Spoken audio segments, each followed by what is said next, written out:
Berlin প্রাচীরে বিভাজিত দুই দেশ। পূর্ব জার্মানি ও পশ্চিম জার্মানি সময়ের পরিক্রমায় বিভেদ ভুলে মিলে গেলেও তেমন সম্ভাবনা নেই উত্তর কোরিয়া ও দক্ষিণ কোরিয়ার বেলায়। দক্ষিণ কোরিয়ার নতুন প্রেসিডেন্ট লি জে মিয়ংয়ের পুনর্মিলন প্রচেষ্টার প্রস্তাবে প্রথম আনুষ্ঠানিক প্রতিক্রিয়ায় উত্তর কোরিয়া জানিয়েছে, দক্ষিণ কোরিয়ার পক্ষ থেকে পুনর্মিলনের জন্য দেয়া যে কোনো প্রস্তাব কিংবা নীতি তাদের কাছে অপ্রাসঙ্গিক। একই সঙ্গে পিয়ংইয়ং মনে করে এটি একটি মারাত্মক ভুল হিসাব। উত্তর কোরিয়ার নেতা কিম জং উনের প্রভাবশালী বোন কিম ইয়ো জং বলেন, দক্ষিণ কোরিয়ার বর্তমান president Lee Jae Miyong পূর্বসূরি কট্টরপন্থী young সুক ইয়োলের মতোই যুক্তরাষ্ট্রের ওপর নির্ভরশীল এবং তাদের কার্যকলাপ একই রকম শত্রুভাবাপন্ন।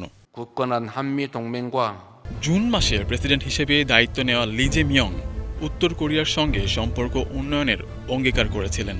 তিনি সীমান্তে উত্তর কোরিয়া বিরোধী লাউডস্পিকার প্রচারণা বন্ধ করেন এবং পিয়ংইয়ংকে ক্ষুব্ধ করা লিফলেট ছড়িয়ে দেওয়ার ওপর নিষেধাজ্ঞা দেন। তবে কিম ইয়ো জং স্পষ্ট করে বলেন, এই পদক্ষেপগুলো আসলে দক্ষিণ কোরিয়ার পূর্বের ভুল কর্মকাণ্ডের সংশোধন মাত্র, এটি আমাদের জন্য মূল্যায়নেরও যোগ্য নয়।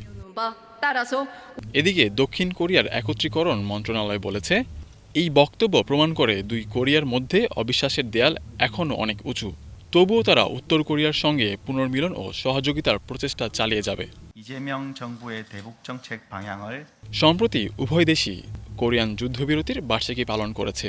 এতে দক্ষিণ কোরিয়ার প্রেসিডেন্ট লি বলেছেন, যুক্তরাষ্ট্রের সঙ্গে রক্তে মোড়ানো জোটই তাদের কূটনীতির মূল ভিত্তি। 1950 থেকে 1953 সালের কোরিয়ান যুদ্ধ এখনও কোনো শান্তি চুক্তির মাধ্যমে শেষ হয়নি। এই উত্তেজনাপূর্ণ সম্পর্ক এবং রাজনৈতিক অচলাবস্থা ভবিষ্যতে এই অঞ্চলের স্থিতিশীলতার জন্য কতটা চ্যালেঞ্জ তৈরি করবে, এখন সেই দিকেই তাকিয়ে আছে বিশ্ব। আহমেদ স্বাধীন, স্টার নিউজ।